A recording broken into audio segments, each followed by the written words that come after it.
سلام دوستان عزیز. امروز مسئله 1 و 3 گرادوس رو حل می‌نماییم. شرطش у законности чуем мушат. Точка прошла половину пути со скоростью v0, на оставшейся части пути она половину времени двигалась со скоростью v1, а последний участок прошла со скоростью v2. Найти среднюю за все время движения скорость точки. با زبان точки شرطش شروع می شود که نقطه متریالی نصف اولی راه را با سرعت v0 طی کرد. از قسم باقی مانده راه نصف وقت را با سرعت v1 و نصف دیگری وقت را نصف آخران را با سرعت v2 طی کرد. سرعت میانه نقطه را در تمام راه یابید. مسئله 1 و 3 ایرادوف داده شده است. v0 v1 v2 s1 برابر s تقسیم 2 t2 برابر یگان t0 تقسیم 2 برابر t3. باز من رو میفهمونم که چرا t2 برابر t0 تقسیم 2 برابر t3 شد و سرعت میانه در تمامی راه یافته شود. گفته شده است که نقطه متریالی فرض میکنیم که مسافه AB رو باید تعیین نماید. مسافه AB رو ما با S اشاره میکنیم. AB و نصف همین مسافه رو نصفش میشود S تقسیم 2 با سرعت v0 تعیین میکنم. از قسم باقی مانده در قسم باقی مانده فرض میکنیم که در قسم باقی مانده و وقتی t0 رو صرف میکنم. t0 از همین t0 نصف همین t0 رو فرض میکنیم که نصفش در نصف t0 رو با سرعت v1 تعیین میکنم و نصف قسم آخران رو با سرعت v2. ما باید یابیم که سرعت میانه نقطه در تمام راه چقدر است. در اینجا ما از دو قدم استفاده می‌کنیم. قدم یکم سرعت میانه آن را در نصف دوم راه یافتن. در اینجا آسان باشه سرعت میانه‌اش را یافتن، چون که در اینجا نصف وقت را با سرعت v1 و نصف دیگری وقت را با سرعت v2. سرعت میانه نقطه در همین جا برابر میشه و فرض میکنیم که در آنجا یگان v اشتریک داشت. v اشتریک برابر است با راهی همینجا یگان 3b نقطه 3b رو در مدت وقتی t0 صرف می‌نمایم که نقطه 3b برابر میشه با v1 t1 در اینجا مسافه همین مسافه جمعی v2 t2 تقسیم t0 موافق شرط مثلا در اینجا ما t2 و t3 گفتیم.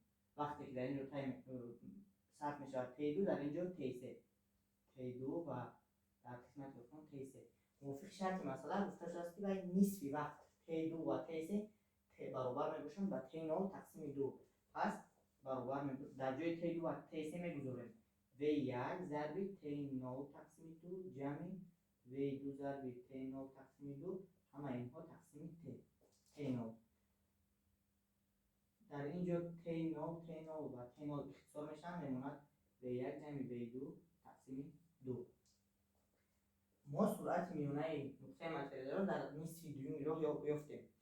اکنون سرعت میانه‌اش در نصف اولی راه به ما معلوم است و ما سرعت میانه رو در تمام راه می‌یابیم. سرعت میانه در تمام راه برابر است با تمام راه حرکت تقسیم تمام وقت سپری شده برابری s تقسیم. در اینجا ما از نقطه A به 3 یگان وقتی t1 رو صرف میکنیم جمعی ما گفته بودیم که از نقطه 3 تا b یگان وقتی t0 صرف میشود.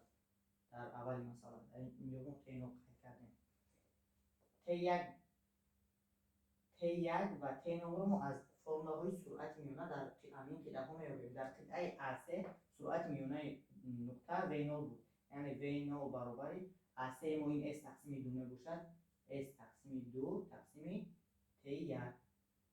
از اینجا اگر ما t1 رو یابیم t1 برابر میشود با s تقسیم 2 v0 دو پایان می‌فراید t1 و v0 جای بعد میکنم. اکنون در نقطه 3 و b ما گفتیم که در این نقطه سرعت میانه‌اش رو یافتیم و v اشتریک برابر v اشتریک برابر میشود و اینجا ما با s تقسیم 2 تقسیم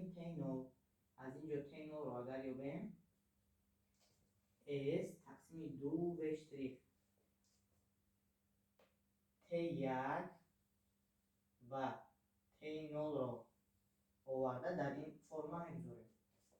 T1 و T0 رو آورده در این فرما میگذاریم. سرعت میانه ما برابر میشود با S تقسیم در جای T1 میگذاریم S تقسیم 2V0 جمعی در جای T2 میگذاریم S تقسیم 2V1 V' برابری در اینجا مخرج عمومی ما میشود که V0 2V0 V' خط کسر S تقسیم به این V' میرسد و این V0 میرسد میشود V' S جمع V0 S تقسیم 2V0 V' مخرج عمومی ما. مخرج عمومی ما هنگام دوم با تقسیم شدن و بالا میبره.